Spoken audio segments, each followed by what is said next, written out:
সত্যান্বেষী ব্যোমকেশ বক্সীর সঙ্গে আমার প্রথম পরিচয় হয়েছিল সন 1931 সালে। বিশ্ববিদ্যালয়ের পরীক্ষাগুলি শেষ করে সবেমাত্র বের হয়েছি। টাকা পয়সার বিশেষ টানাটানি ছিল না। পিতৃদেব ব্যাংকে যে টাকা রেখে গিয়েছিলেন তার সুদে আমার একার জীবনের খরচ কলকাতার মেসে থেকে বেশ ভদ্রভাবে চলে যাচ্ছিল। তাই স্থির করেছিলাম কৌমার্য ব্রত অবলম্বন করে সাহিত্য চর্চায় জীবন অতিবাহিত করব। প্রথম যৌবনের উদ্দীপনায় মনে হয়েছিল একান্তভাবে বাগদেবীর আরাধনা করে বাংলা সাহিত্যে বিশাল যুগান্তর এনে ফেলব। আসলে এই সময়টাতে বাঙালির সন্তান অনেক ভালো ভালো স্বপ্ন দেখে, যদিও সেসব স্বপ্ন ভাঙতে বেশি সময় লাগে না। কিন্তু ও কথা যাক, ব্যোমকেশের সঙ্গে কিভাবে আমার পরিচয় হলো এখন সেটাই বলি।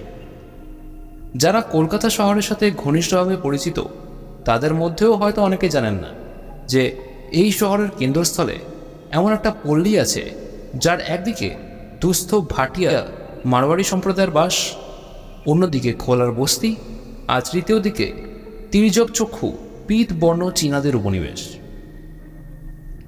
এই ত্রিবেণীর সঙ্গমের মধ্যস্থলে যে একটা বদ্বীপের সৃষ্টি হয়েছে, দিনের কর্মকোলাহলে সেটাকে দেখে কারোর একবারও মনে হবে না যে এর কোনো অসাধারণত্ব বা অস্বাভাবিক বিশিষ্টতা আছে। কিন্তু সন্ধ্যার পরে এই পল্লীতে এক আশ্চর্য পরিবর্তন ঘটতে আরম্ভ করে। কারণ 8টা বাজতে না বাজতেই দোকানপাট সমস্ত বন্ধ হয়ে পাড়াটা একেবারে নিস্তব্ধ হয়ে যায়। কেবল দূরে দূরে দু একটা পান বিড়ির দোকান খোলা থাকে। সেই সময় যারা এই অঞ্চলে চলাফেরা করতে আরম্ভ করে তাদের অধিকাংশই নিঃশব্দে ছায়ামূর্তির মতন চলাফেরা করে, এবং যদি কোনো অজ্ঞাত পথিক ভুল করে এ পথে একবার এসে পড়ে, সেও দ্রুত পায় যেন রীতিমতো ভয় পেয়ে এই এলাকা অতিক্রম করে পালিয়ে যায়। এবার আমি কি করে এই পাড়াতে এসে এই মেসের অধিবাসী হয়ে পড়েছিলাম তার বিশদ বিবরণ লিখতে গেলে পুঁথি বেড়ে যাবে। এইটুকু বললেই যথেষ্ট বলা হবে যে দিনের বেলায় পাড়াটা দেখে একবারও মনে কোনো প্রকার সন্দেহ হয়নি। আর মেসের দোতলায় একটা বেশ বড় হাওয়াদার ঘর খুব সস্তায় পেয়ে বাক্য ব্যয় না করে সেটা অধিকার করেছিলাম। কিন্তু পরে যখন জানতে পারলাম যে এই পাড়ায় মাসের মধ্যে 2-3টে মৃতদেহ ক্ষত বিক্ষত অবস্থায় রাস্তায় পড়ে থাকে এবং নানা কারণে সপ্তাহে অন্তত একবার করে পুলিশের রেড পড়ে, তখন কিন্তু বাসাটার ওপর এমন মমতা জন্মে গিয়েছে যে আবার তল্পিতল্প গুটিয়ে অন্য কোথাও নতুন বাসা নেওয়ার চিন্তাও করতে পারেনি।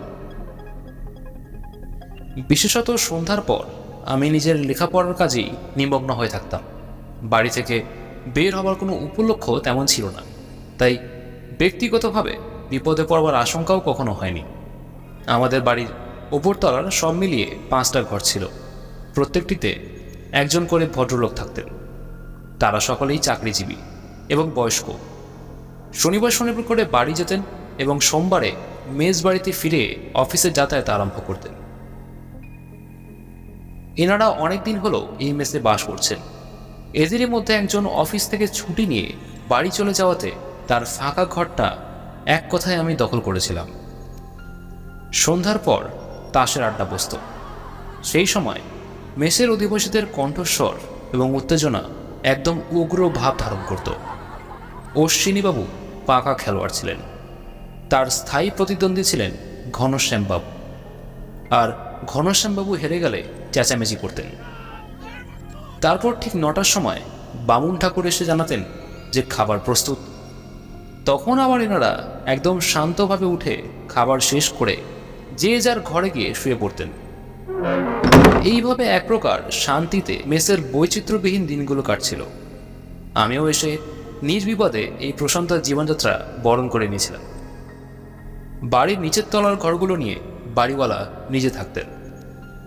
ইনি পেশায় একজন ডাক্তার, নাম অনুকূল বাবু। বেশ সরল সদালাপি লোক। বোধহয় বিয়ে থা করেননি, কারণ বাড়িতে স্ত্রী পরিবার কেউই ছিল না। তিনি মেসের খাওয়া দাওয়া ও ভাড়াটাদের সুখ স্বাচ্ছন্দ্য সম্বন্ধে তত্ত্বাবধান করতেন। তবে বলা বাহুল্য, এমন পরিপাটিভাবে ডাক্তার সমস্ত কাজ সামলাতেন যে কোনো দিক দিয়ে কারোর অভিযোগ করবার অবকাশ থাকত না।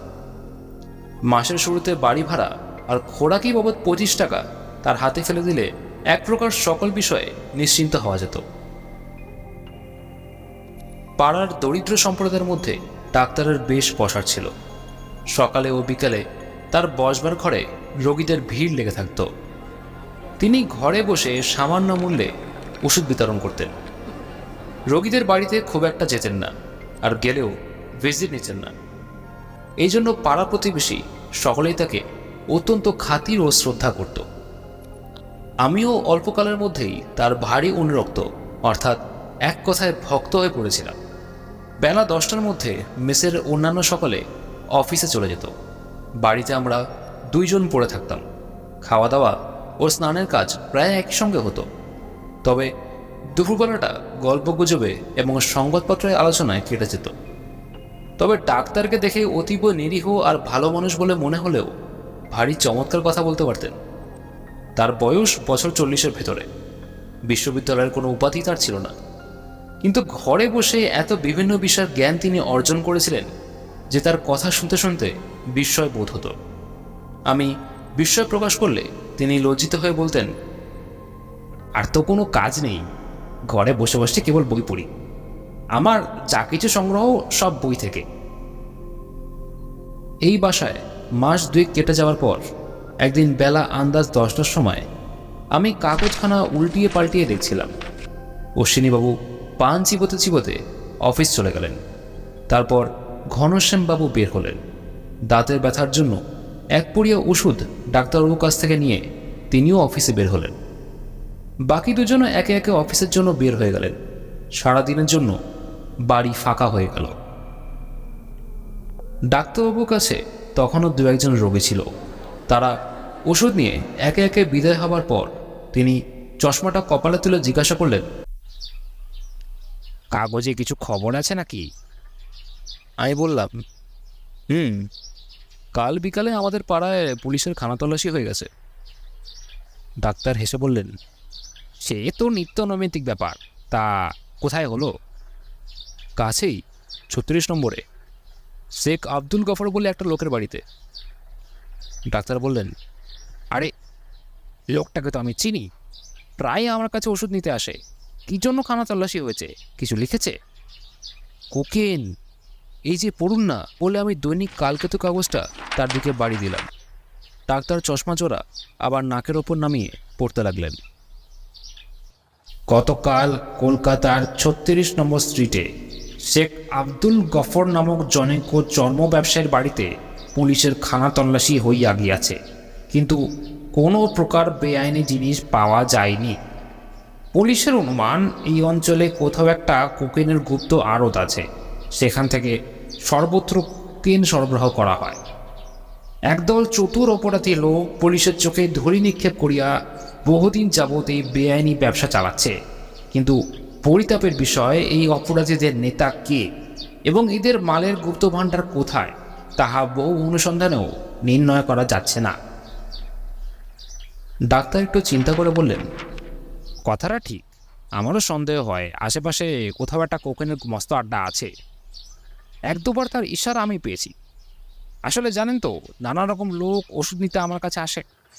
আর যাই করুক, যে কোকেন খোর সে ডাক্তারের কাছে কখনো আত্মগোপন করতে পারবে না। কিন্তু ওই আব্দুল গফর লোকটাকে তো আমার কোকেন খোর বলে মনে হয় না, বরং সে যে পাকা আফিং খোর এই কথা আমি জোর দিয়ে বলতে পারি। সে নিজেও সে কথা গোপন করে না। আমি জিজ্ঞাসা করলাম, আচ্ছা ডাক্তারবাবু, এই পাড়া যে এত খুন হয় তার কারণটা কি? ডাক্তার বললেন, তার তো খুব সহজ কারণ রয়েছে। যারা গোপনে আইন ভঙ্গ করে এত বড় একটা বিরাট ব্যবসা চালাচ্ছে, তাদের সর্বদাই ভয় যদি ধরা পড়ে। সুতরাং দৈবক্রমে যদি কেউ তাদের গোপন কথা জানতে পেরে যায়, তখন তো তাকে খুন করা ছাড়া আর তো কোনো উপায় থাকে না। ভেবেই দেখুন না একবার, আমি যদি কোকেনের ব্যবসা করি আর আপনি যদি দৈবক্রমে সে কথা জানতে পেরে যান, তাহলে আপনাকে বাঁচতে দেওয়া আমার পক্ষে কি আর নিরাপদ হবে? আপনি যদি কথাটা পুলিশের কাছে ফাঁস করে দেন, তাহলে তো আমি জেলে যাবই, সঙ্গে এত বড় একটা বিরাট ব্যবসা ভেস্তে যাবে, লক্ষ লক্ষ টাকার মাল বাজেয়াপ্ত হয়ে যাবে। আমি কি তা হতে দিতে পারি? বলে তিনি হাসতে লাগলেন। আমি বললাম, ডাক্তারবাবু, আপনি অপরাধীদের মনস্তত্ত্ব নিয়ে বেশ চর্চা করেন দেখছি। হ্যাঁ, ওদিকে আমার একটু ঝোঁক আছে বলে আড়মোড়া ভাঙতে ভাঙতে তিনি উঠে দাঁড়ালেন। আমিও উঠে উঠে করছি, এমন সময় একটা লোক এসে ঘরে প্রবেশ করলো। তার বয়স বোধ করি 23-24 হবে। দেখলে শিক্ষিত ভদ্রলোক বলে মনে হয়। গায়ের রং ফর্সা, বেশ সুন্দর সুগঠিত চেহারা, চোখে মুখে বুদ্ধির একটা ছাপ আছে। কিন্তু বোধহয় সম্প্রতি কোনো বিপদে পড়েছে, কারণ বেশভূষার কোনো যত্ন নেই। মাথার চুল অবিন্যস্ত, গায়ের কামিজটা ময়লা, এমনকি পায়ের জুতো জোড়াও কালির অভাবে রুক্ষ ভাব ধারণ করেছে। সারা মুখে একটা উৎকণ্ঠিত আগ্রহের ভাব। আমার দিক থেকে অনুকূলবাবুর দিকে ফিরে জিজ্ঞাসা করল, শুনলাম এটা একটা মেস, জায়গা খালি আছে কি? আচমকা এরকম বলাতে আমি আর অনুকূলবাবু একে অপরের দিকে তাকালাম। অনুকূলবাবু মাথা নাড়িয়ে বললেন, না, জায়গা তো ফাঁকা নেই। তা মশাইয়ের কি করা হয়? লোকটা ক্লান্তভাবে রোগীর বেঞ্চের ওপর বসে পড়ল।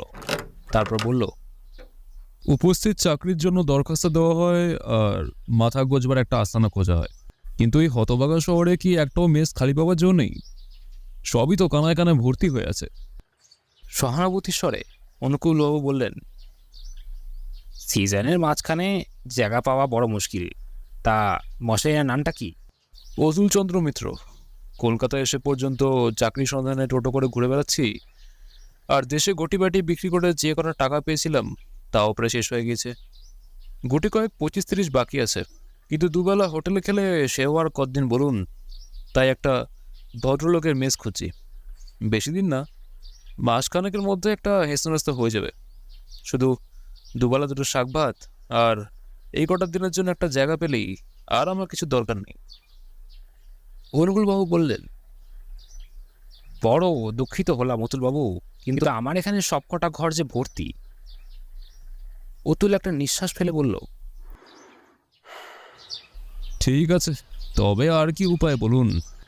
আবার বেরোই, দেখি যদি ওড়িয়াদের আড্ডায় একটা জায়গা পাই। আর তো কিছু না, ভয় হয় রাত্রিরে ঘুমালে হয়তো টাকাগুলো চুরি করে নেবে। আচ্ছা, এক গ্লাস জল খাওয়াতে পারবেন? ডাক্তার জল আনতে চলে গেলেন। লোকটির অসহায় অবস্থা দেখে আমার বড় দয়া হলো।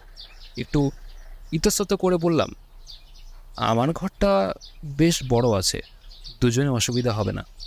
তা আপনার যদি আপত্তি না থাকে। অতুল লাফিয়ে উঠে বলল, আপত্তি?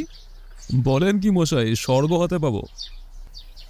তাড়াতাড়ি ট্যাগ থেকে কতগুলো টাকার নোট বের করে বলল, কত দিতে হবে?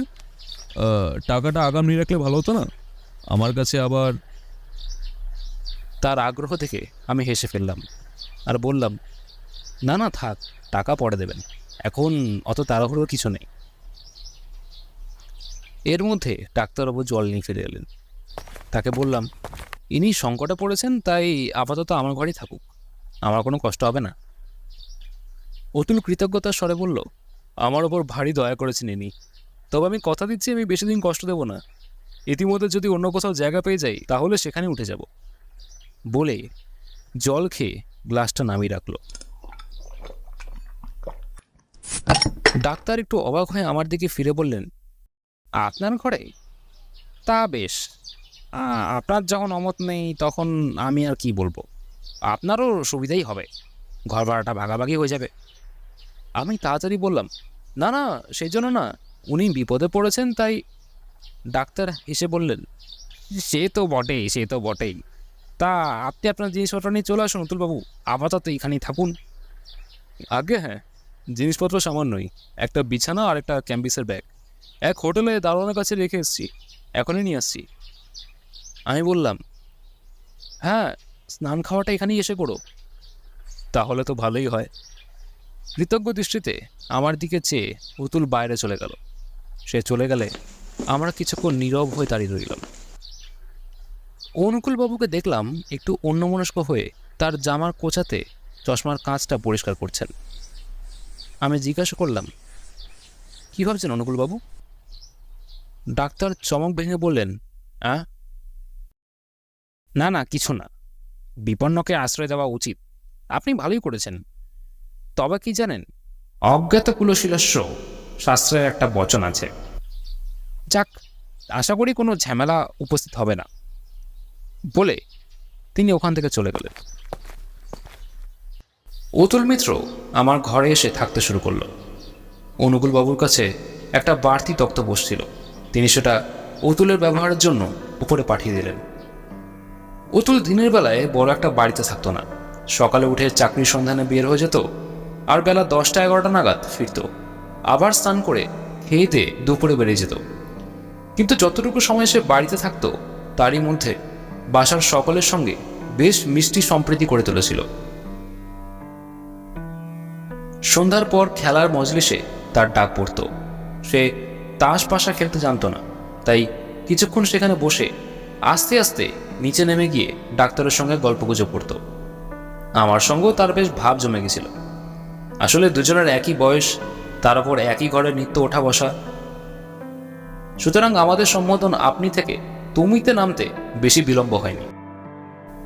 অতুল আসবার পর হপ্তাখানেক বেশ শান্তিতে কেটে গেল, কিন্তু তারপর মেসে নানা রকমের বিচিত্র ব্যাপার ঘটতে আরম্ভ করলো। সন্ধ্যার পর অতুল ও আমি অনুকূলবাবুর ঘরে বসে গল্প করছিলাম। রোগীদের ভিড় কমে গেছিল।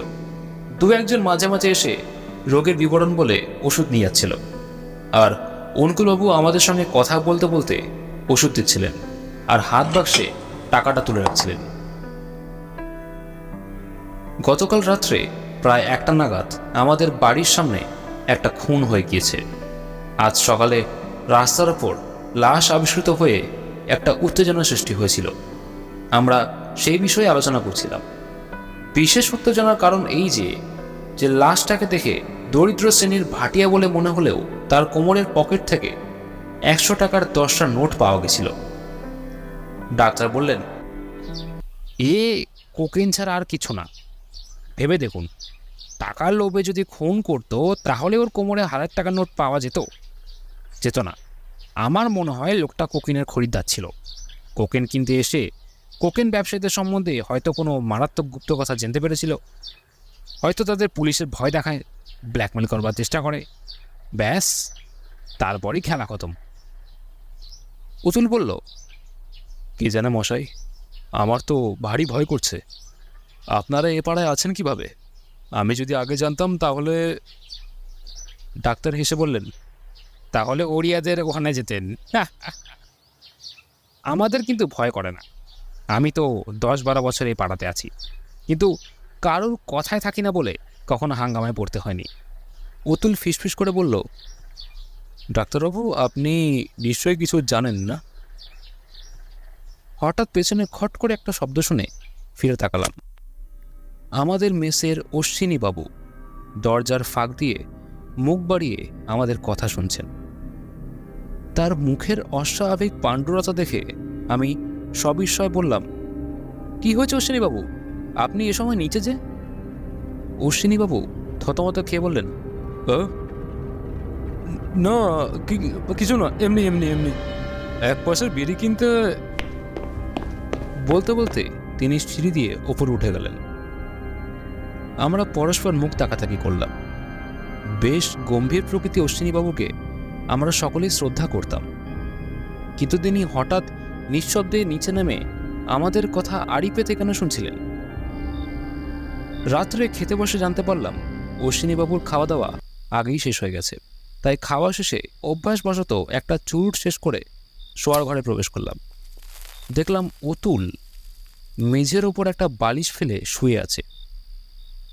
একটু অবাক হলাম, কারণ এমন কিছু গরম পড়েনি যে মেঝেতে শোয়ার প্রয়োজন হতে পারে। ঘর অন্ধকার, অতুলও কোনো সাড়া দিল না, তাই ভাবলাম সে হয়তো ক্লান্ত হয়ে ঘুমিয়ে পড়েছে। আমার তখনও ঘুমের কোনো তাড়া ছিল না, কিন্তু আলো জ্বালিয়ে পড়তে বা লিখতে গেলে হয়তো অতুলের ঘুম ভেঙে যাবে, তাই খালি পায়ে ঘরের মধ্যে হেঁটে বেড়াতে লাগলাম।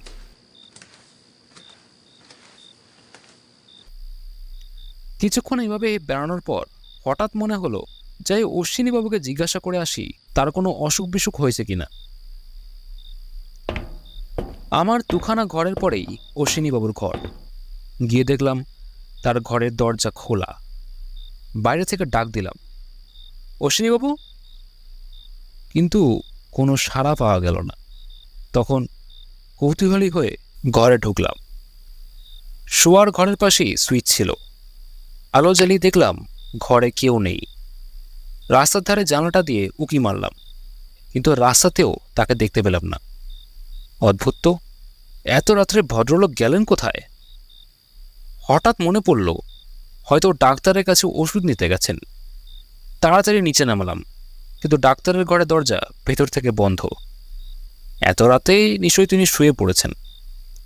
বন্ধ দরজার সামনে অনিশ্চিতভাবে কিছুক্ষণ দাঁড়ানোর পর ফিরে এলাম, কিন্তু ফেরার সময় শুনতে পেলাম ঘরের ভেতর থেকে কে যেন কথা বলছে। অশ্বিনীবাবুর গলার শব্দ পেলাম। অত্যন্ত উত্তেজিত চাপা কণ্ঠে কিছু একটা তিনি বলছেন। একবার লোভ হলো কান পেতে শুনি কিছু কথা, কিন্তু পরেক্ষণই সেই ইচ্ছা দমন করলাম। হয়তো অশ্বিনীবাবুর কোনো রোগের কথা বলছেন, আমার শোনা উচিত না। পা টিপে টিপে ওপরে ফিরে আসলাম। ঘরে এসে দেখলাম অতুল আগের মতোই মেঝের ওপর শুয়ে আছে। আমাকে দেখে ঘাড় তুলে বলল, কি, অশ্বিনীবাবু ঘরে নেই? বিস্মিত হয়ে বললাম, না। তুমি জেগেছিলে? হ্যাঁ, অশ্বিনীবাবু নিচে ডাক্তারের ঘরে আছেন। তুমি জানলে কি করে? কি করে জানলুম? যদি দেখতে চাও তাহলে এই বালিশে কান রেখে শো। কি সব বলছো? মাথা খারাপ হয়ে গেল নাকি? মাথা ঠিক আছে, শুয়েই দেখো না। কৌতূহলের বশবর্তী হয়ে অতুলের মাথার পাশে মাথা রেখে শুলাম। কিছুক্ষণ শুয়ে থাকবার পর অস্পষ্ট কথাবার্তার শব্দ কানে আসতে লাগলো। তারপর পরিষ্কার শুনতে পেলাম অনুকূলবাবু বলছেন, আপনি বড় উত্তেজিত হয়েছেন। ওটা আপনার দৃষ্টিবিভ্রম ছাড়া আর কিছু না। ঘুমের করে মাঝে মাঝে অমন হয়। আমি ওষুধ লিখে দিচ্ছি, খেয়ে শুয়ে পড়েন গিয়ে। কাল সকালে উঠে যদি আপনার ওই বিশ্বাস থাকে তখন যা হয় করবেন। উত্তরে অশ্বিনীবাবু কি বললেন সেটা ধরা গেল না। চেয়ার টাঙানোর শব্দ বুঝলাম, দুজনে উঠে পড়লেন। আমিও ভূসজ্জা ছেড়ে উঠে বসলাম আর বললাম, ডাক্তারের ঘরটা যে আমাদের ঘরে নিচে সেটা জানা ছিল না, কিন্তু কি ব্যাপার? অশ্বিনীবাবুর কি হয়েছে? অতুল হাই তুলে বলল, ভগবান জানেন, রাত হলো, এবার বিছানা উঠে শুয়ে পড়া যাক। আমি সন্দিগ্ধভাবে জিজ্ঞাসা করলাম, অতুল, তুমি মাটিতে শুয়েছিলে কেন? অতুল বলল, সমস্ত দিন রোদে ঘুরে ক্লান্ত হয়ে পড়েছিলাম। মেঝেটা বেশ ঠান্ডা, তাই শুয়ে পড়লাম। কিন্তু এমন সময় ওদের কথাবার্তাতে ঘুমটা ভেঙে গেল। সিঁড়িতে অশ্বিনীবাবুর পায়ের শব্দ শুনতে পেলাম। তিনি নিজের ঘরের দরজা খুলে ভেতরে ঢুকে সশব্দে দরজা বন্ধ করে দিলেন। ঘড়িতে দেখলাম রাত প্রায় 11টা বাজে। অতুল শুয়ে পড়েছিল। মেসও একেবারে নিস্তব্ধ হয়ে গেছে। আমি বিছানায় শুয়ে অশ্বিনীবাবুর কথা ভাবতে ভাবতে ঘুমিয়ে পড়লাম। সকালে অতুলের ঠেলা খেয়ে ধর্মড় করে উঠে বসলাম। বেলা 7টা বাজে। অতুল বলল, ও হে, ওঠো ওঠো ওঠো, গতি ভালো ঠেকছে না। অশ্বিনীবাবু ঘরের দরজা খুলছেন না, অনেক ডাকাডাকি তো সারা পাওয়া যাচ্ছে না। কেন? কি হয়েছে তার? তা বলা যাচ্ছে না, তুমি এসো। এইটুকু বলে অতুল ঘর থেকে তাড়াতাড়ি বের হয়ে গেল। আমিও তার পেছন পেছন বাইরে এসে দেখলাম অশ্বিনীবাবুর দরজার সামনে সকলেই দাঁড়িয়ে আছেন। উৎকণ্ঠিত জল্পনার সাথে দরজা ঠেলাঠেলি চলছে। কিন্তু দুশ্চিন্তা আর উৎকণ্ঠা ক্রমেই বেড়ে চলল, কারণ অশ্বিনীবাবু এত বেলা পর্যন্ত কখনো ঘুমান না। আর তাছাড়া যদি ঘুমিয়ে পড়ে থাকেন তবে এত হাঁকাহাঁকিতে জাগছেন না কেন? অতুল এবার অনুকূলবাবুর সামনে গিয়ে বলল, দেখুন, দরজা ভেঙে ফেলা যাক, আমার কিন্তু ভালো বোধ হচ্ছে না। অনুকূলবাবু বললেন, হ্যাঁ হ্যাঁ, সে আর বলতে, ভদ্রলোক হয়তো অজ্ঞান হয়ে পড়ে আছেন, নাইলে জবাব দিচ্ছেন না কেন? আর দেরি নয়, অতুলবাবু দরজা ভেঙে দিন। 1.5 ইঞ্চি পুরো কাঠের দরজা, তার ওপর ইয়েল লক লাগানো। কিন্তু অতুল এবং আরও 2-3 জন একসঙ্গে সজোরে ধাক্কা দিতেই বিলেতি তালা ভেঙে ঝনঝন শব্দে দরজা খুলে গেল। কিন্তু দরজা খুলতেই যা দেখলাম তাতে ভয় কারো মুখে কথা ফুটল না। স্তম্ভিত হয়ে সকলে দেখলাম ঠিক দরজার সামনে অশ্বিনীবাবু উপর দিকে মুখ করে মুখ খুলে পড়ে আছেন। তার গলা এক প্রান্ত থেকে অন্য প্রান্ত পর্যন্ত কাটা, মাথা আর ঘাড়ের নিচে রক্ত জমে যেন একটা লাল মকমলের গলিছা বিছিয়ে দিয়েছে। আর তার ডান দিকের হাতে একটা রক্তমাখা খুর তখনও যেন জিঘাংসা ভরে হাসছে। নিশ্চল জড় পদার্থের মতন আমরা কিছুক্ষণ দাঁড়িয়েছিলাম। তারপর অতুল ও অনুকূলবাবু একসঙ্গে ঘরে ঢুকলেন। ডাক্তার বিহ্বলভাবে অশ্বিনীবাবুর বিভৎস মৃতদেহের প্রতি তাকিয়ে থেকে কম্পিত স্বরে বললেন, কি ভয়ানক! শেষে কিনা অশ্বিনীবাবু আত্মহত্যা করলেন। অতুলের চোখ কিন্তু মৃতদেহের দিকে ছিল না। তার দুই চোখ তলোয়ারের ফলার মতন ঘরের চারদিকে ঘুরে বেড়াচ্ছিল। সে একবার বিছানাটা দেখল, তারপর রাস্তার ধারে খোলা জানলাটা দিয়ে উকি মারল। তারপর ফিরে শান্ত কণ্ঠে বলল, আত্মহত্যা নয় ডাক্তারবাবু, এ খুন, নৃশংস নরহত্যা। আমি পুলিশকে ডাকতে চললাম, আপনারা কিন্তু কেউ কোনো জিনিস ছবেন না। অনুকূলবাবু বললেন, বলেন কি অতুলবাবু, খুন? কিন্তু দরজা তো ভেতর থেকে বন্ধ ছিল, তাছাড়া ওটা... বলে আঙ্গুল দেখিয়ে মৃতের হাতের রক্তাক্ত খুঁটটা তিনি দেখালেন। অতুল মাথা নাড়ে বলল, তা হোক, তবে এখন আপনারা এখানেই থাকুন, আমি পুলিশ ডেকে আনছি। সে এই বলে দ্রুত ঘর থেকে বের হয়ে গেল। ডাক্তারবাবু কপালে হাত দিয়ে সেখানেই বসে পড়লেন আর বললেন, উফ, শেষে আমার বাসাতেই ব্যাপার হলো। পুলিশের কাছে মেসের চাকর বামুন থেকে আরম্ভ করে আমাদের সকলের জেরা হলো। যে যা জানতো সব খুলে বলল, কিন্তু কারো জবানবন্দিতে এমন কিছু পাওয়া গেল না যাতে অশ্বিনীবাবুর মৃত্যুর কারণ অনুমান করা যেতে পারে।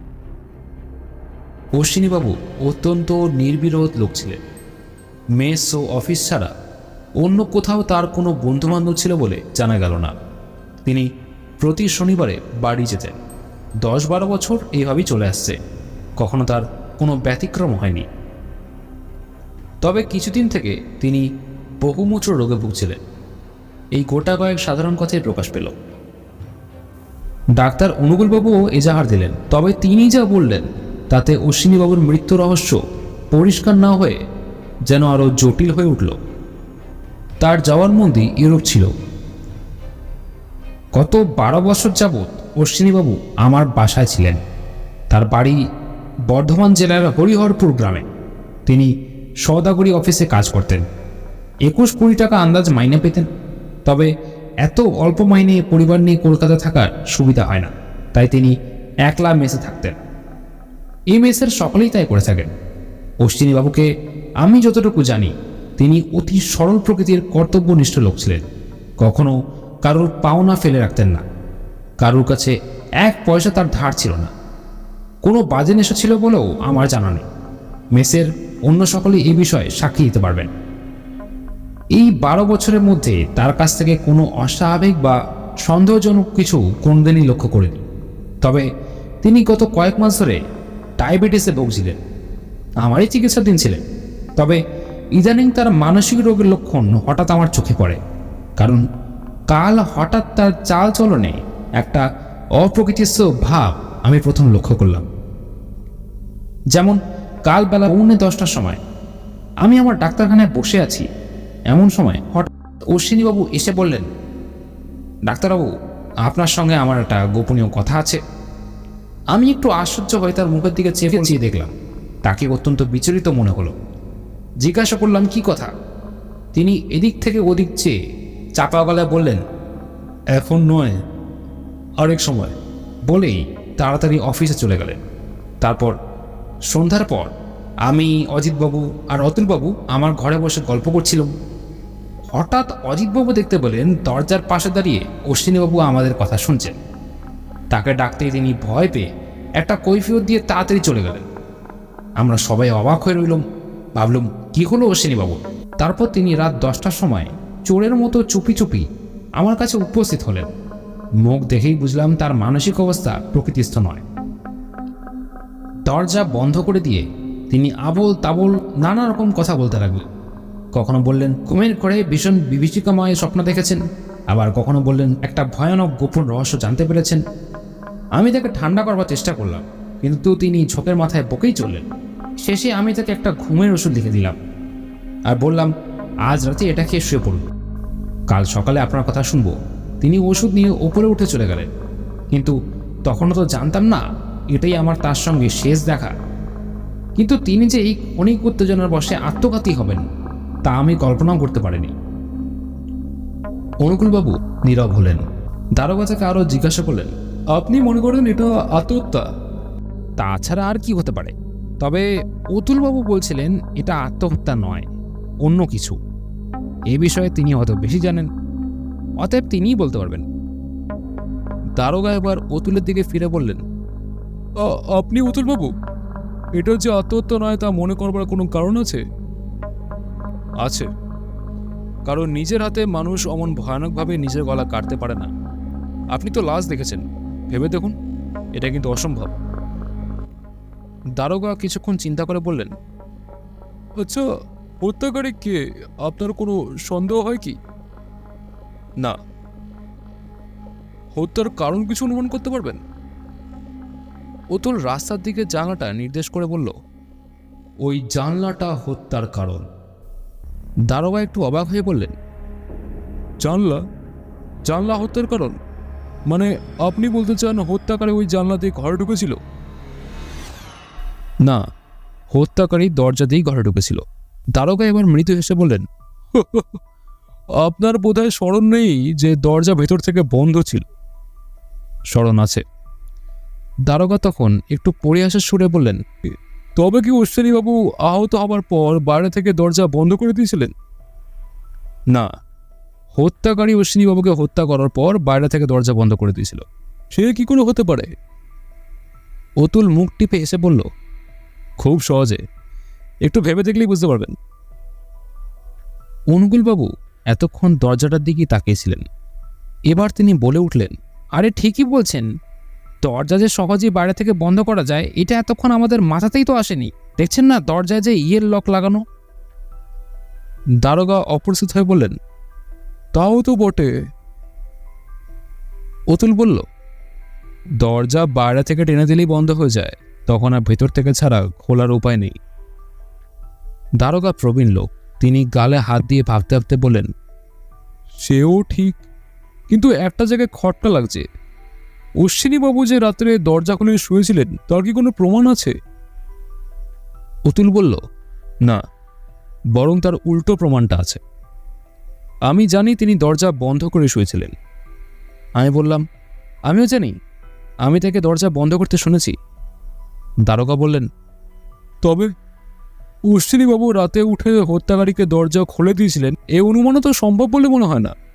অতুল বলল, একদমই না, কিন্তু আপনার বোধহয় স্মরণ নেই যে অশ্বিনীবাবু বিগত কয়েক মাস ধরে একটা রোগে ভুগছিলেন। রোগে ভুগছিলেন? ও ঠিক বলেছেন, ঠিক বলেছেন। অতুলবাবু, ও কথাটা আমার খেয়ালই ছিল না। এবার দারোগা একটা তাচ্ছিল্যের স্বরে বললেন, আপনি দেখছি বেশ ইন্টেলিজেন্ট লোক, পুলিশে ঢুকে পড়ুন না, এ পথে উন্নতি করতে পারবেন। কিন্তু এদিকে ব্যাপার ক্রমেই ঘোরালা হয়ে উঠল। যদি সত্যি এটা হত্যাকাণ্ড হয় তাহলে হত্যাকারী যে ভয়ানক হুঁশিয়ার লোক তাতে সন্দেহ নেই। এবার অফিসার বললেন, কারোর উপর আপনাদের সন্দেহ হয়? বলে আমাদের সকলের মুখের দিকে একবার তিনি তাকালেন। সকলেই নীরবে মাথা নাড়লাম। এবার অনুকূলবাবু বললেন, দেখুন, এ পাড়ায় প্রায় একটা দুটো খুন তো লেগেই থাকে। এ খবর অবশ্য আপনাদের কাছে নতুন নয়। পরশুদিনই আমাদের বাসার সামনে একটা খুন হয়ে গেছে। এসব দেখে আমার মনে হয় যে সব কটা হত্যাই এক সুতোয় গাঁথা। একটার কিনারা হলে অন্যটারও কিনারা হবে, অবশ্য যদি অশ্বিনীবাবুর মৃত্যুকে হত্যাকাণ্ড বলে মেনে নেওয়া যায় তবেই। দারোগা বললেন, তাও হতে পারে, কিন্তু অন্য খুনের কিনারা হবার আশে বসে থাকলে বোধহয় অনন্তকাল বসেই থাকতে হবে। এবার অতুল বলল, দারোগাবাবু, যদি সত্যি এই খুনের কিনারা করতে চান তাহলে ওই জানলাটার কথা ভেবে দেখবেন।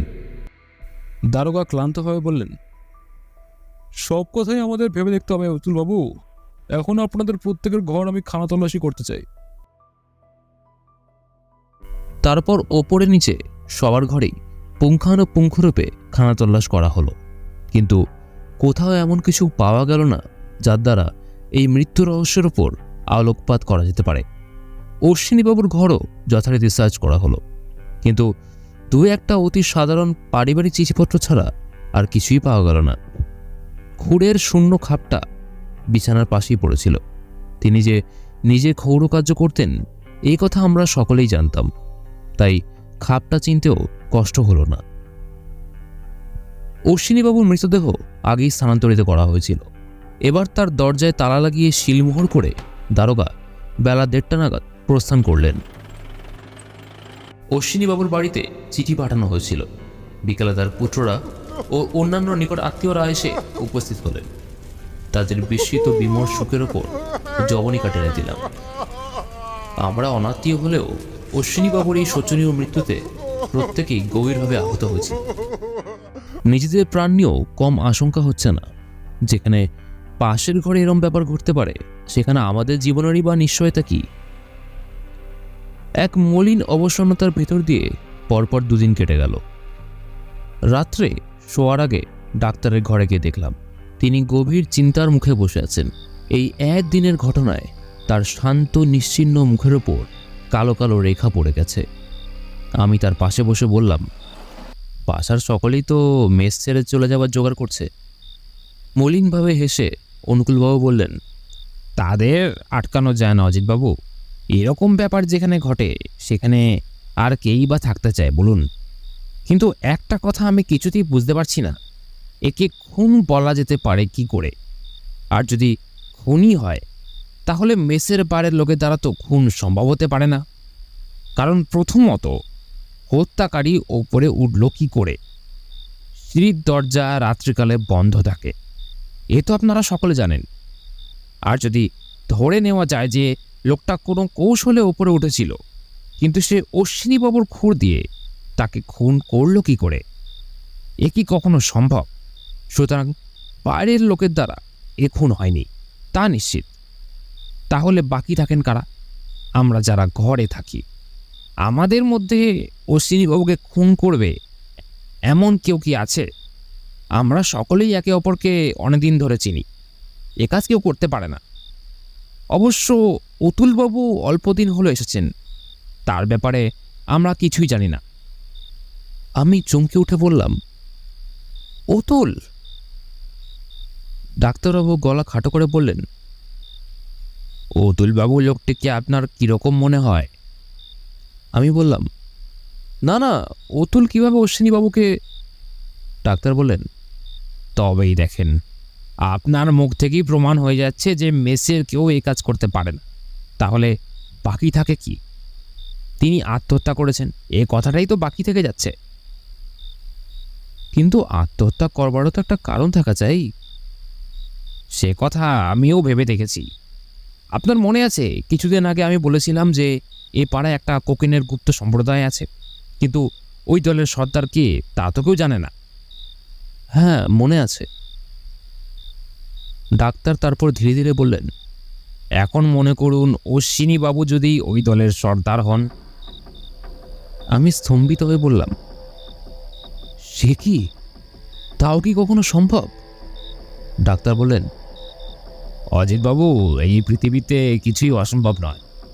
কাল রাত্রে অশ্বিনীবাবু আমাকে যেসব কথা বলেছিলেন তাতে এই সন্দেহই তো ঘনীভূত হয় যে তিনি অত্যন্ত ভয় পেয়েছিলেন। অত্যাধিক ভয় পেলে মানুষ অপ্রকৃতিস্থ হয়ে পড়তে পারে। কে বলতে পারে, হয়তো এই অপ্রকৃতিস্থতার কারণেই তিনি আত্মহত্যা করেছেন। ভেবে দেখুন না, এই অনুমান কি সঙ্গত বলে মনে হয় না? এই অভিনব থিওরি শুনে আমার মাথা একেবারে গুলিয়ে যাচ্ছিল। আমি বললাম, কে জানে ডাক্তারবাবু, আমি তো কিছু ধারণা করতে পারছি না। আপনি বরং আপনার সন্দেহের কথা একবার পুলিশকে খুলে বলুন। ডাক্তার উঠে দাঁড়িয়ে বললেন, কাল তাই বলবো, বুঝলেন? আসলে এই সমস্যার একটা মীমাংসা না হওয়া পর্যন্ত কিছুতেই যেন শান্তি পাচ্ছি না। তারপর 2-3 দিন কোনো রকমে কেটে গেল। একে তো মনের অশান্তি, তারপর সিআইডি বিভাগের বিবিধ কর্মচারীর দিন নিত্য যাতায়াত আর সওয়াল জবাবে প্রাণ অতিষ্ঠ হয়ে উঠেছিল। মেসের প্রত্যেকেই পালাই পালাই করছিল, কিন্তু আবার পালাতেও সাহস পাচ্ছিল না। কে জানে তাড়াতাড়ি বাড়ি ছাড়লে যদি পুলিশ তাকেই সন্দেহ করে বসে। বাড়িরই কোনো ব্যক্তির চারদিকে যে সন্দেহের জাল ধীরে ধীরে গুটিয়ে আসছে তার ইশারা পাচ্ছিলাম, কিন্তু সেই ব্যক্তিটাকে তাকে অনুমান করতে পারছিলাম না। মাঝে মাঝে অজ্ঞাত আতঙ্কে বুকটা ধড়াস করে উঠছিল। আচ্ছা, পুলিশ আমাকেই সন্দেহ করলো না তো আবার? সেদিন সকালে অতুল ও আমি ডাক্তারের ঘরে বসে সংবাদপত্র পাঠ করছিলাম। একটা মাঝারি গোছের প্যাকিং কেসে ডাক্তারের ওষুধ এসেছিল। তিনি বাক্স খুলে সেগুলো সযত্নে বের করে আলমারিতে সাজিয়ে রাখছিলেন। প্যাকিং কেসের ওপর আমেরিকার ছাপ মারা ছিল। ডাক্তারবাবু দেশীয় ওষুধ ব্যবহার করতেন না, দরকার হলে আমেরিকা কিংবা জার্মানি থেকে ওষুধ আনিয়ে নিতেন। প্রায় মাসে মাসে তার এক বাক্স করে ওষুধ আসত। অতুল খবরের কাগজের আধখানা নামিয়ে রেখে বলল, ডাক্তারবাবু, আপনি বিদেশ থেকে ওষুধ আনেন কেন? দেশীয় ওষুধে কি রোগ ভালো হয় না? অতুল একটা বড় সুগার অফ মিল্কের শিশি নিয়ে তার গায়ে লেখা বিখ্যাত বিক্রেতাদের নাম দেখে বলল, এরিক অ্যান্ড হেভেল। ও, এরাই বুঝি সবচেয়ে ভালো ওষুধ তৈরি করে? হ্যাঁ। আচ্ছা, হোমিওপ্যাথিতে সত্যি সত্যি রোগ সারে? আমার তো বিশ্বাস হয় না। এক ফোঁটা জল খেলে আবার রোগ সারবে কি? ডাক্তার একটু মৃদু হেসে বললেন, এত লোক যে ওষুধ নিতে আসে তারা কি ছেলে খেলা করতে আসে? অতুল বলল, হয়তো রোগ আপনিই সারে, তারা ভাবে ওষুধের গুণে সারল। বিশ্বাসেও অনেক সময় কাজ হয় কি না। ডাক্তার একটু হাসলেন, কিছু বললেন না। তারপর বললেন, খবরের কাগজে আমাদের বাসার কথা কিছু আছে নাকি? আছে বলে আমি পড়ে শোনালাম। হতভাগ্য অশ্বিনী কুমার চৌধুরীর হত্যার এখনো কোনো কিনারা হয়নি। পুলিশের সিআইডি বিভাগ এই হত্যা রহস্যে তদন্তভার গ্রহণ করেছেন, কিন্তু কিছু কিছু তথ্য আবিষ্কার হয়েছে। আশা করা যাচ্ছে শীঘ্রই আসামি গ্রেপ্তার হবে।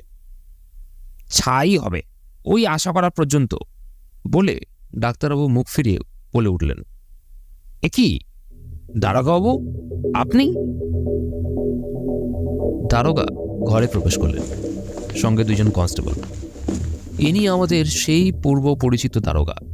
কোনো প্রকার ভনিতা না করে একেবারে অতুলের সামনে গিয়ে বললেন, আপনার নামে ওয়ারেন্ট আছে, থানায় যেতে হবে। গোলমাল করবেন না, তাতে কোনো ফল হবে না। রাম সিং, হ্যান্ডকাফ লাগাও। একজন কনস্টেবল ক্ষিপ্র বেগে পাকা হাতে অতুলকে হ্যান্ডকাফ পরিয়ে দিল।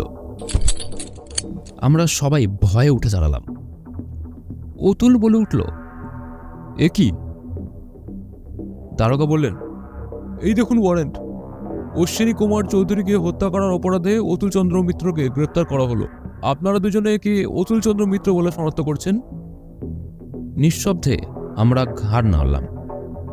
অতুল মৃদু হেসে বলল, শেষ পর্যন্ত আমাকেই ধরলেন। আচ্ছা চলুন অজিত, কিছু ভেবো না, আমি নির্দোষ। একটা পুলিশের গাড়ি ইতিমধ্যে বাড়ির সামনে এসে দাঁড়ালো। অতুলকে তাতে তুলে পুলিশ সদল বলে চলে গেল। পাংশু মুখে ডাক্তার বললেন, অতুল বাবুই তাহলে? কি ভয়ানক, কি ভয়ানক! মানুষের মুখ দেখে কিছু বোঝবার উপায় নেই।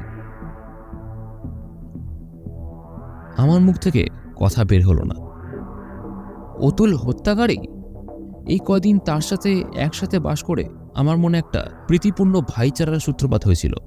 তার স্বভাবটা এত মধুর যে আমার হৃদয়ে অল্পকালের মধ্যেই সে জয় করে নিয়েছিল। সেই অতুল খুনি? এ তো আমার কল্পনার অতীত। বিস্ময়, ক্ষোভে আর হতাশায় আমি যেন দিগ্ভ্রান্ত হয়ে গেলাম। ডাক্তারবাবু আরও বলে চললেন, এই জন্যই শাস্ত্রে অজ্ঞাত কুলশীলস্য লোককে আশ্রয় দেওয়া বারণ। কিন্তু তখন কে ভেবেছিল যে লোকটা এত বড় একটা... আমার শুনতে ভাল লাগছিল না। উঠে গিয়ে নিজের ঘরে চুপ করে শুয়ে পড়লাম। দুপুরে খাবারও ইচ্ছা হলো না। ঘরের ওপাশে অতুলের জিনিসপত্র ছড়ানো রয়েছে, সেদিকে চেয়ে আমার চোখে জল এসে গেল। অতুলকে যে কতখানি ভালোবাসি তা বুঝতে পারলাম। অতুল যাওয়ার সময় বলছিল সে নির্দোষ। তবে কি পুলিশ ভুল করল? যে রাতে অশ্বিনীবাবু খুন হন সেই রাতের সমস্ত কথা মনে করবার চেষ্টা করলাম। অতুল মেঝে বালিশের ওপর কান পেতে ডাক্তারের সাথে অশ্বিনীবাবুর কথাবার্তা শুনছিল। কিন্তু কেন শুনছিল, কি উদ্দেশ্যে? তারপর রাত্রি 11টার সময় আমি ঘুমিয়ে পড়লাম। একেবারে সকালে ঘুম ভাঙল। ইতিমধ্যে অতুল যদি... কিন্তু অতুল তো গোড়া থেকেই বলছে এ খুন, আত্মহত্যা নয়। আচ্ছা, যে স্বয়ং হত্যাকারী সে কি এমন কথা বলে নিজের গলায় ফাঁসি লাগাবে? কিংবা এমনও তো হতে পারে নিজের ওপর থেকে সন্দেহ ঝেড়ে ফেলার উদ্দেশ্যেই অতুল কথা বলেছে, যাতে পুলিশ ভাবে যে অতুল যখন এত জোর দিয়ে বলছে যে এ হত্যা, তখন সে কখনই হত্যাকারী নয়। এরূপ নানান চিন্তায় উদ্ভ্রান্ত উৎপীড়িত মন নিয়ে আমি বিছানায় পড়ে ছটফট করতে লাগলাম। কখনো উঠে ঘরে পায়চারি করতে লাগলাম। এমন করে দুপুর পার হয়ে গেল। বেলা 3টে বাজল। হঠাৎ মনে পড়ল কোনো উকিলের কাছে গিয়ে একবার পরামর্শ নিয়ে আসি। এরূপ অবস্থায় পড়লে কি করা উচিত কিছুই জানা ছিল না। তবে ভালো উকিলও তো চিনি না। যা হোক, একটা উকিল তো খুঁজে বের করতেই হবে, না হলে হবে না। এই ভেবে আমি একটা জামা গলিয়ে নিয়ে তাড়াতাড়ি বাড়ি থেকে বের হবার উপক্রম করছি। এমন সময় দরজায় ধাক্কা পড়ল। দরজা খুলে দেখি সামনেই অতুল বলে আমি আনন্দে তাকে জড়িয়ে ধরলাম। সে দোষী কি নির্দোষ এ আন্দোলন মন থেকে একেবারে মুছে গেল। রুক্ষ মাথা আর শুকনো মুখে অতুল হেসে বলল, হ্যাঁ ভাই, আমি বড্ড ভুগিছে। অনেক কষ্টে জামিন পাওয়া গেল, তাই ছাড়া পেলাম, নইলে আজ হাজতবাস করতে হতো। তো তুমি চলেছ কোথায়? একটু অপ্রতিভভাবে বললাম, উকিলের বাড়ি। অতুল সস্নেহে আমার কাঁধে একটা হাত চাপিয়ে দিয়ে বলল, আমার জন্যে? তার আর দরকার নেই ভাই, আপাতত কিছুদিনের জন্য ছাড়া পাওয়া গেছে। এবার দুজনে ঘরের মধ্যে আসলাম। অতুল ময়লা জামাটা খুলতে খুলতে বলল, ওহ, মাথাটা খাঁ খাঁ করছে। সমস্ত দিন নাওয়া খাওয়া নেই। তুমি তো দেখছি নাওনি খাওনি, বেচারা। চলো মাথায় 2 গোট জল ঢেলে যা হোক দুটো মুখে দেওয়া যাক, পেটের নাড়ি একেবারে চুইয়ে গেছে। আমি দ্বিধা ঠেলে বলবার চেষ্টা করলাম, অতুল তুমি... আমি কি অশ্বিনীবাবুকে খুন করেছি কিনা? সে আলোচনা পরে হবে, এখন কিছু খাওয়া দরকার। মাথাটা ধরেছে দেখছি, স্নান করলে সেরে যাবে মনে হয়। এরই মধ্যে ডাক্তারবাবু ঘরে প্রবেশ করলেন। তাকে দেখে অতুল বলল, অনুকূলবাবু, ঘষা দোয়ানির মতো আবার ফিরে এলাম। ইংরেজিতে একটা কথা আছে না, ব্যাট পেনি। পুলিশও নিলে না, ছেড়ে দিল। ডাক্তার এবার একটু গম্ভীরভাবে বললেন, অতুলবাবু, আপনি ফিরে এসছেন, খুব সুখের বিষয়। আশা করি পুলিশ আপনাকে নির্দোষ বুঝেই ছেড়ে দিয়েছে। কিন্তু আমার এখানে আর আপনার বুঝতেই তো পারছেন, 5 জনকে নিয়ে হেসেল। এমনিতেই সকলে পালাই পালাই করছেন, তার ওপর যদি আবার আপনি কিছু মনে করবেন না, আপনার প্রতি আমার কোনো বিদ্বেষ নেই কিন্তু। অতুল বলল, না না, সে কি কথা, আমি এখন দাগি আসামি। আমাকে আশ্রয় দিয়ে আপনারা বিপদে কেন পড়বেন? বলা তো যায় না, শেষে হয়তো আমাকে আশ্রয় দেওয়ার কারণে পুলিশ আপনাকেও মার্ডার চার্জে ফেললো। তা আজই কি চলে যেতে বলছেন? এবার ডাক্তার একটু চুপ থেকে অনিচ্ছা ভরে বললেন, না না, আজ রাতটা থাকুন, কিন্তু কাল সকালে। অতুল বলল, নিশ্চয়ই নিশ্চয়ই, কাল আর আপনাদের বিব্রত করব না। যেখানে হোক একটা আস্তানা খুঁজে নেব। শেষ পর্যন্ত ওড়িয়া হোটেল তো আছেই। বলে অতুল একটু হাসল। ডাক্তার তখন থানায় কি হলো জিজ্ঞাসা করলেন। অতুল ভাষা ভাষা জবাব দিয়ে স্নান করতে চলে গেল। ডাক্তার আমাকে বললেন, অতুলবাবু মনে মনে ক্ষুণ্ণ হলেন বুঝতে পারছি, কিন্তু উপায় কি বলুন? একে তো মেসের বদনাম হয়ে গেছে, তার ওপর পুলিশের গ্রেপ্তার করা আসামি কি করে রাখি? সেটা কি নিরাপদ হবে? আপনিই বলুন। ঠিকই, এটুকু সাবধানতা আর স্বার্থপরতার জন্য তাকে দোষ দেওয়া যায় না। আমি উদাসভাবে ঘাড় নাড়লাম আর বললাম, তা আপনার মেস, আপনি যা ভালো বুঝবেন। বলে আমি গামছা কাঁধে ফেলে স্নানঘরের দিকে রওনা দিলাম। ডাক্তার লজ্জিত বিমর্ষ মুখে বসে রইলেন। স্নান শেষ করে ঘরে ফিরছি এমন সময় ঘনশ্যামবাবু অফিস থেকে ফিরলেন। সামনে অতুলকে দেখে তিনি তো যেন ভূত দেখার মতো চমকে উঠলেন। পাংশু মুখে বললেন, ও অতুলবাবু, ও ও আপনি? অতুল মৃদু হেসে বলল, আমি বটে ঘনশ্যামবাবু, আপনার কি বিশ্বাস হচ্ছে না? ঘনশ্যামবাবু বললেন, কিন্তু আপনাকে তো পুলিশে। এই পর্যন্ত বলে একটা ঢোক গিলে তাড়াতাড়ি নিজের ঘরে ঢুকে বললেন। অতুলের চোখ একবার কৌতুকে নেচে উঠে বলল, বাঘে ছুলে 18 ঘা আর পুলিশে ছুলে বোধ হয় 58। ঘনশ্যাম বাবু আমায় দেখে বেশ ভয় পেয়েছেন দেখছি। সেদিন সন্ধ্যেবেলা অতুল বলল, ওয়ে দেখো তো দরজায় তালাটা লাগছে না। দেখলাম বিলিতি তালায় কি যেন গোলমাল হয়েছে। গৃহস্বামীকে খবর দিলাম। তিনি এসে দেখে বললেন, বিলিতি তালায় এই এক মুশকিল, ভালো আছেন তো বেশ আছেন, খারাপ হলে একেবারে ইঞ্জিনিয়ার ডাকতে হয়। এর চেয়ে আমাদের দেশি হুড়কোই ভালো। যা হোক, আমি কালই মেরামত করিয়ে দেব। বলে তিনি নিচে নেমে গেলেন। রাত্রে শোয়ার আগে অতুল বলল, অজিত, মাথা ধরাটা ক্রমেই বাড়ছে, কি করি বলো তো? আমি বললাম, ডাক্তারের কাছ থেকে এক পুড়িয়া ওষুধ নিয়ে এসে খাও না। অতুল বলল, হোমিওপ্যাথি ওষুধ, তাতে সারবে? আচ্ছা চলো দেখা যাক, হোমিওপ্যাথির জোর। আমি বললাম, চলো, আমার শরীরটাও ভালো ঠেকছে না। ডাক্তার তখন চেম্বার বন্ধ করবার উপক্রম করছেন। আমাদের দেখে জিজ্ঞাসুভাবে আমাদের আসার কারণ জানতে চাইলেন। অতুল বলল, আপনার ওষুধের গুণ পরীক্ষা করতে চলে এলাম। মাথাটা বড্ড ধরেছে, কিছু ব্যবস্থা করতে পারবেন?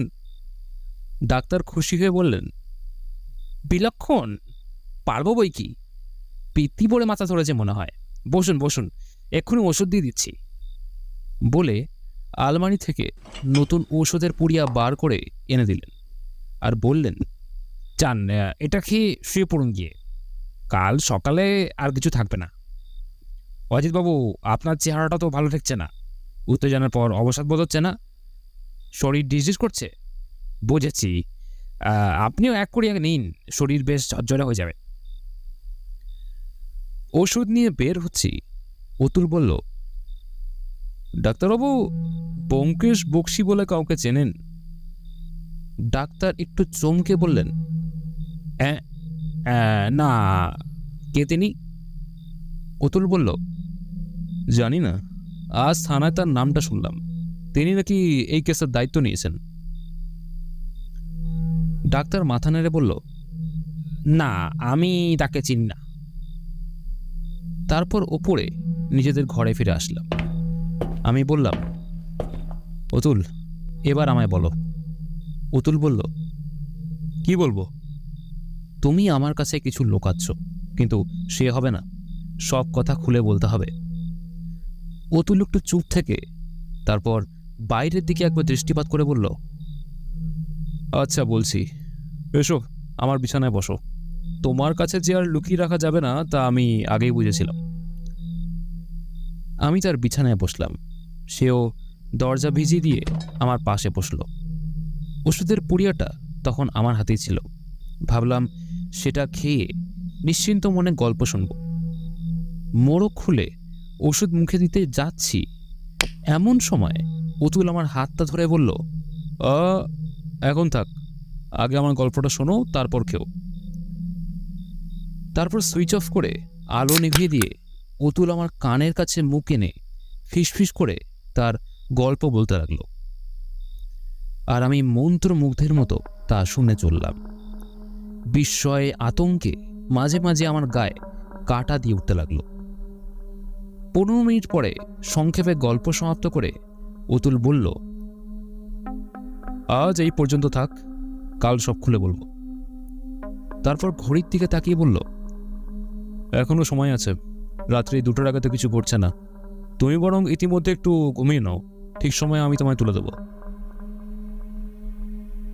রাত তখন বোধ করি 1:30 হবে। অন্ধকারে চোখ মেলে বিছানায় শুয়েছিলাম। শ্রবণেন্দ্রিয় এত শক্তিশালী হয়ে উঠেছিল যে নিঃশ্বাস প্রশ্বাসের সঙ্গে বিছানার ওপর দেহের উত্থান পতনের শব্দ স্পষ্ট শুনতে পাচ্ছি। অতুল যে জিনিসটা দিয়েছিল সেটা ডান হাতের কবজিতে শক্ত করে ধরে আছি। হঠাৎ অন্ধকারে কোনো শব্দ শুনলাম। ও না, এটা তো অতুল আমাকে একবার স্পর্শ করে গেল। ইশারাটা আগের থেকেই স্থির করা ছিল। আমি ঘুমন্ত ব্যক্তির মতো জোরে জোরে নিঃশ্বাস ফেলতে লাগলাম। এবার বুঝলাম সময় উপস্থিত হয়েছে। তারপর কখন দরজা খুলল জানতে পারলাম না। হঠাৎ অতুলের বিছানার ওপর ধপ করে একটা শব্দ হলো, আর সঙ্গে সঙ্গে আলো জ্বলে উঠল।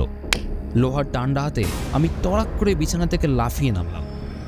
এক হাতে রিভলভার আর অন্য হাতে আলোর সুইচ ধরে অতুলের শয্যার পাশে হাঁটু গেড়ে বসে মরণাহত বাঘ যেমন করে শিকারের দিকে তাকিয়ে থাকে, ঠিক বিস্ফারিত নেত্রে চেয়ে আছেন ডাক্তার অনুকূল বাবু। অতুল বলল, বড়ই দুঃখের বিষয় ডাক্তারবাবু, আপনার মতো পাকা লোক শেষকালে 5 বালিশ খুন করলো। নড়বেন না, ছড়ি ফেলে দিন, ফেলে দিন। আপনি নড়েছেন কি আমি গুলি করেছি? অজিত, রাস্তার দিকে জানালাটা খুলে দাও, পুলিশ বাইরে দাঁড়িয়ে আছে। এরই মধ্যে ডাক্তার বিদ্যুৎ বেগে উঠে দরজা দিয়ে পালাবার চেষ্টা করল, কিন্তু সঙ্গে সঙ্গে অতুলের বজ্রমুষ্টি তার চোয়ালে হাতুড়ের মতো আঘাত করে তাকে ধরাশায়ী করল। মুখ থুবড়ে মাটিতে পড়ে গিয়ে ডাক্তার বলল, বেশ, আর মারলুম, কিন্তু আমার অপরাধটা কি শুনি? অপরাধ কি একটা ডাক্তার যে মুখে মুখে বলবো? তার প্রকাণ্ড ফিরিস্তি পুলিশ স্টেশনে আছে, ক্রমে প্রকাশ পাবে। আপাতত অতুলের বলার মাঝেই 4-5 জন কনস্টেবল সঙ্গে করে দারোগাবাবু ও ইন্সপেক্টর প্রবেশ করলেন। অতুল বলে চলল, আপাতত ব্যোমকেশ বক্সী সত্যান্বেষীকে আপনি খুন করবার চেষ্টা করেছেন, এই অপরাধে পুলিশ আপনাকে অ্যারেস্ট করছে। ইন্সপেক্টর বাবু, ইনি আসামি। ইন্সপেক্টর নিঃশব্দে ডাক্তারের হাতে হাত করা লাগালেন। ডাক্তার বিষাক্ত দৃষ্টিতে চেয়ে বলল, এ ষড়যন্ত্র। পুলিশ আর ওই ব্যোমকেশ বক্সী মিলে আমাকে মিথ্যা মোকদ্দমায় ফাঁসাচ্ছে, কিন্তু আমিও দেখে নেব। দেশে আইন আদালত আছে, আমার টাকার অভাব নেই। ব্যোমকেশ বলল, তা তো নেই, এত কোকেন বিক্রির টাকা যাবে কোথায়? বিকৃত মুখে ডাক্তার বলল, আমি কোকেন বিক্রি করি, তার কোনো প্রমাণ আছে? আছে বই কি ডাক্তার, তোমার সুগার অফ মিল্কের শিশিতেই তার প্রমাণ আছে। জোকের মুখে নুন পড়লে যেমন হয়, ডাক্তারের মুখও হঠাৎ তেমন কুকড়ে গেল। তার মুখ দিয়ে আর কথা বের হলো না, কিন্তু তার আগুনের মতো চোখ দিয়ে ব্যোমকেশকে যেন দগ্ধ করবার চেষ্টা করতে লাগলো। আমার মনে হলো এ যেন আমার সেই সাদা সিধে নিরীহ অনুকূলবাবু আর নেই, একটা দুর্দান্ত নরখাদক গুন্ডা যেটা ভদ্রতার খোলস সারিয়ে বের হয়ে আসছে। এরই সাথে এতদিন ধরে পরম বন্ধুভাবে কাটিয়ে এসছি ভাবতেই গা শিউরে উঠল। ব্যোমকেশ আরো জিজ্ঞাসা করল, কি ওষুধ আমাদের দুজনকে দিয়েছিলেন ডাক্তার, ঠিক করে বলো দেখি? মরফিনের গুঁড়ো, তাই না? আচ্ছা, বলবে না? বেশ, বলো না, কেমিক্যাল পরীক্ষায় তো ধরা পড়বেই। এবার একটা চুরুট ধরিয়ে ব্যোমকেশ বিছানায় আরাম করে বসল। তারপর বলল, দারোগাবাবু, এবার আমার ইত্তলা লিখুন। ফার্স্ট ইনফরমেশন রিপোর্ট লিপিবদ্ধ হবার পর ডাক্তারের ঘর খানা তল্লাশ করা শুরু হলো। 2 বড় বড় বোতলে কোকেন বের হলো। ডাক্তার সেই যে চুপ করলেন, আর কোনো কথা বলেননি। অতঃপর তাকে প্রমাণ সময় থানায় রওনা করে দিতে ভোর হয়ে গেল। তাদের চালান করে দিয়ে ব্যোমকেশ বলল, এখানে তো সব লন্ডভন্ড হয়ে আছে, চলো আমার বাড়িতে, সেখানে গিয়ে চা খাওয়া যাবে। হ্যারিসন রোডের একটা বাড়ি তেতলায় উপস্থিত হয়ে দেখলাম ফটকের দ্বারে লেখা আছে, শ্রী ব্যোমকেশ বক্সী, সত্যান্বেষী। ব্যোমকেশ বলল, স্বাগত মহাশয়, দিনের কুটিরে পদার্পণ করুন। জিজ্ঞাসা করলাম, সত্যান্বেষীটা কি? ওটা আমার পরিচয়। ডিটেকটিভ কথাটা শুনতে ভালো লাগে না, গোয়েন্দা শব্দটা তো আরোই না, তাই নিজেই নিজেকে উপাধি দিয়েছি। ভাল লাগেনি? খারাপ লেগেছে? সমস্ত তেতলাটা ব্যোমকেশের, সব মিলিয়ে 4-5টা বড় বড় ঘর আছে, বেশ পরিষ্কার পরিচ্ছন্ন। জিজ্ঞাসা করলাম, একলাই থাকো বুঝি? হ্যাঁ, সঙ্গী কেবল বৃত্ত পুটিরাম। আমি একটা নিঃশ্বাস ফেলে বললাম, দিব্যি বাসাটা। তা কতদিন এখানে আছো? প্রায় বছরখানেক। মাঝে কেবল কয়েকদিনের জন্য তোমাদের বাসায় স্থান পরিবর্তন করেছিলাম। এরই মধ্যে ভৃত্য পুটিরাম তাড়াতাড়ি স্টোভ জেলে চা তৈরি করে আনলো। গরম পেয়ালায় চুমুক দিয়ে ব্যোমকেশ বলল, তোমাদের মেসে ছদ্মবেশে কদিন মন্দ কাটলো না, কিন্তু ডাক্তার শেষের দিকে আমাকে ধরে ফেলেছিল জানো। অবশ্য দোষটা আমারই। কীরকম? ওই যে পুলিশের কাছে জানলার কথাটা বললাম, ওটা বলি তো ধরা পড়ে গেলাম। বুঝতে পারছো না? ওই জানলা দিয়েই অশ্বিনীবাবু। না, গোড়া থেকে বলো। চায়ে আরেক কাপ চুমুক দিয়ে ব্যোমকেশ বলল, আচ্ছা তাই বলছি। কতক তো কাল রাত্রেই শুনেছ, এবার বাকিটা শোনো। তোমাদের পাড়ায় যে মাসের পর মাস ক্রমাগত খুন হয়ে চলেছিল, তা দেখে পুলিশের কর্তৃপক্ষ বেশ বিব্রত হয়ে পড়েছিল। একদিকে বেঙ্গল গভর্নমেন্ট আর অন্যদিকে খবরের কাগজওয়ালারা পুলিশকে ভেতর ও বাইরে খোঁচা দিয়ে দিয়ে আরও অতিষ্ঠ করে তুলেছিল। এইরকম যখন অবস্থা, তখন আমি গিয়ে পুলিশের বড় সাহেবের সঙ্গে দেখা বললাম, আমি একজন বেসরকারি গোয়েন্দা, আমার বিশ্বাস আমি এই সব খুনের কিনারা করতে পারবো। তারপর অনেক কথাবার্তার পর কমিশনার সাহেব আমাকে অনুমতি দিলেন। শর্ত হলো, তিনি আর আমি ছাড়া এ কথা কেউ জানবে না। তারপর তোমাদের বাসায় গিয়ে জুটলুম। কোনো অনুসন্ধান চালাতে গেলে ফিকটিভ স্পটের কাছেই বেস অফ অপারেশন থাকা দরকার, তাই তোমাদের মেসটা বেছে নিয়েছিলাম। কিন্তু তখন কে জানতো যে বিপক্ষ দলের বেস অফ অপারেশনসও একই জায়গায়। ডাক্তারকে গোড়া থেকেই বড্ড বেশি ভালো মানুষ বলে মনে হয়েছিল, এবং কোকেনের ব্যবসা চালাতে গেলে হোমিওপ্যাথি ডাক্তার সেজে বসা যে খুব সুবিধাজনক, সে কথাও মনের মধ্যে উকিঝুঁকি মারছিল। কিন্তু ডাক্তারই যে নাটের গুরু, এ সন্দেহ তখনও হয়নি। ডাক্তারকে প্রথম সন্দেহ হলো অশ্বিনীবাবু মারা যাবার আগের দিন। মনে আছে বোধহয় তোমার? ওই যে সেদিন রাস্তার ওপর একজন ভাটিয়ার লাশ পাওয়া গেছিল। ডাক্তার যখন এটা শুনলো যে তার ট্যাকের গোজা থেকে 1000 টাকার নোট বেরিয়েছে, তখন তার মুখে মুহূর্তের জন্য একটা ব্যর্থ লোভের ছবি ফুটে উঠেছিল। তা দেখেই আমার সমস্ত সন্দেহ ডাক্তারের ওপর গিয়ে পড়ল। তারপর আসলো সন্ধ্যেবেলায় অশ্বিনীবাবুর আড়ি পেতে কথা শোনা ঘটনা। আসলে অশ্বিনীবাবু আমাদের কথা শুনতে আসেননি, তিনি এসেছিলেন ডাক্তারের সঙ্গে কথা বলতে। কিন্তু আমরা রয়েছি দেখে তাড়াতাড়ি যাওয়া হয়, একটা কৈফিয়ত দিয়ে চলে গেলেন। এবার অশ্বিনীবাবুর ব্যবহারে আমার মনে আবার ধোকা লাগলো। ভাবলাম তিনি হয়তো আসল আসামি, তাই রাত্রিরে মেঝে কান পেতে ওনাদের কথা শুনতে শুরু করলাম। কিন্তু তাতেও ব্যাপারটা স্পষ্ট হলো না, শুধু এইটুকু বুঝলাম যে তিনি ভয়ঙ্কর কিছু একটা দেখেছেন। তারপর সে রাত্রে যখন তিনি খুন হলেন, তখন আর কোনো কিছু বুঝতে বাকি রইল না। আসলে ডাক্তার যখন সেই ভাটিয়াটাকে রাস্তার ওপরে খুন করে, দৈবক্রমে অশ্বিনীবাবু নিজের জানলা থেকে সেই দৃশ্য দেখে ফেলেছিলেন, আর সেই কথাই তিনি গোপনে ডাক্তারকে বলতে গেলেন। এখন ব্যাপারটা বেশ বুঝতে পারছো, ডাক্তার কোকেনের ব্যবসা করত, কিন্তু কাউকেই জানতে দিত না যে সে এই কাজের সর্দার। যদি কেউ দৈবক্রমে সে কথা জানতে পারত, তখনই সে তাকে তৎক্ষণাৎ খুন করত। এইভাবেই সে এতদিন নিজেকে বাঁচিয়ে এসছে। ওই ভাটিয়াটা সম্ভবত ডাক্তারের দালাল ছিল, হয়তো তারই মারফত বাজারে কোকেন সরবরাহ হতো। এটা আমার অনুমান, ঠিক নাও হতে পারে। সেদিন রাত্রে সে ডাক্তারের কাছে এসেছিল, কিন্তু কোনো কারণে তাদের মধ্যে মনোমালিন্য হয়। হয়তো লোকটা ডাক্তারকে ব্ল্যাকমেল করবার চেষ্টা করে, পুলিশের ভয় দেখায়। তারপরেই যেই সে বাড়ি থেকে বেরিয়েছে, অমনি ওর ডাক্তার পেছন পেছন গিয়ে তাকে শেষ করে দেয়। অশ্বিনীবাবু নিজের জানলা থেকে এই দৃশ্য দেখতে পেলেন, আর ঘোর বোকামির বসে সেই কথাই ডাক্তারকে বলতে গেলেন। তার কি উদ্দেশ্য ছিল আমি জানি না। তিনি হয়তো ডাক্তারের কাছে উপকৃত ছিলেন, তাই হয়তো তাকে সাবধান করে জেগেছিলেন। কিন্তু ফল হলো তার উল্টো। ডাক্তারের চোখে তার আর বেঁচে থাকবার অধিকার রইল না। সে রাত্রেই কোনো সময় যখন ডায়াবেটিসের কারণে তিনি ঘর থেকে বের হলেন, অমনি সাক্ষাৎ যমরাজ তার সামনে এসে দাঁড়ালো। আমাকে ডাক্তার গোড়ায় সন্দেহ করেছিল কি না বলতে পারি না, কিন্তু যখন আমি পুলিশকে বললাম ওই জানলাটাই অশ্বিনী কুমারের হত্যার কারণ, তখন সে বুঝলো আমি কিছু কিছু আন্দাজ করেছি। সুতরাং আমারও ইহলোক ত্যাগ করবার খাঁটি অধিকার জন্মালো। কিন্তু ইহলোক ত্যাগ করবার জন্য তো আমি একেবারে প্রস্তুত ছিলাম না, তাই অত্যন্ত সাবধানে দিন কাটাতে লাগলাম। তারপর পুলিশ এক মস্ত বড় বোকামি করে বসলো, আমাকে গ্রেপ্তার করলো। যা হোক, কমিশনার সাহেব এসে আমাকে খালাস করলেন। আমি আবার মেসে ফিরে গেলাম।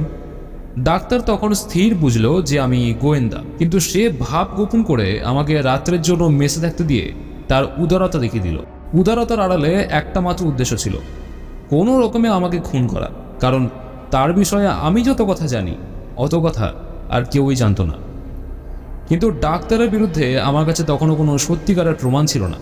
অবশ্য তার ঘর খানাতল্লাশি করে কোকেন বার করে তাকে জেলে দেওয়া যেতে পারত, কিন্তু সে যে কি নিষ্ঠুর খুনি সে কথা কোর্টে প্রমাণ হতো না। তাই তাকে প্রলোভন দেখাতে একটা ফোন দিয়ে আটলাম। ঘরের তালায় পেরে ফেলে দিয়ে আমি সেটাকে খারাপ করে দিয়েছিলাম। ডাক্তার তো এই খবর পেয়ে মনে মনে খুব খুশি হয়ে উঠল। ভাবলো আমরা রাত্রে দরজা বন্ধ করতে পারবো না, আর আমরা যখন ওষুধ দিতে গেলাম তখন তো সে সাক্ষাৎ স্বর্গ হাতে পেল। আমাদের দুজনকে দুপুরিয়া মরফিনের গুঁড়ো দিয়ে ভাবলো আমরা তা খেয়ে এমন ঘুমাবো যে সে নিদ্রা মহানিদ্রায় পরিণত হলেও আমরা তা জানতে পারবো না। কিন্তু হলো ঠিক তার উল্টো। ব্যাঘ্র বাবাজি এসে ফাঁদে পা দিলেন। এই আর কি। সব শুনে আমি বললাম, এখন উঠলাম ভাই। তুমি তো বোধহয় আর ওদিকে যাচ্ছ না। না, তুমি কি বাসা যাচ্ছ? হ্যাঁ হ্যাঁ। কেন? বাড়ি যেতে হবে না? আমি বলছিলাম কি, ও বাসা তো তোমাকে ছাড়তেই হবে, তা একেবারে এখানে এসে গেলে হতো না? এই বাসাটা নেহাত মন্দ নয় আর কি, কি বলো? আমি খানিক চুপ করে থেকে বললাম, প্রতিদান দিচ্ছে বুঝি? ব্যোমকেশ আমার কাঁধে হাত রাখলো, তারপর বলল, না ভাই, প্রতিদান না। মনে হচ্ছে তোমার সঙ্গে এক জায়গায় না থাকলে আর মন টিকবে না। আসলে এই কদিনই কেমন যেন একটা বদ অভ্যাস জন্মে গেছে। সত্যি বলছো? সত্যিই বলছি। তবে তুমি থাকো, আমি জিনিসগুলো নিয়ে আসছি। ব্যোমকেশ হেসে বলল, সাথে আমারগুলো আনতে বলো না কিন্তু। শুনছিলেন সত্যান্বেষী, গল্প পাঠ ও সমস্ত চরিত্রে আমি দেবরাজ। ভিডিওটা ভালো লাগলে আমাদের চ্যানেল রাত্রির রহস্যকে সাবস্ক্রাইব করতে ভুলবেন না কিন্তু। এছাড়া ভিডিওটি কেমন লাগলো নিচের কমেন্ট বক্সে অবশ্যই লিখবেন। আর যারা গল্পটা পুরোটা শুনেছেন তাদেরকে আমার তরফ থেকে অসংখ্য ধন্যবাদ। শীঘ্রই এরকম আরও গল্পের সাথে আমরা ফিরে আসছি। ততক্ষণ স্টে টিউনড, ভালো থাকবেন।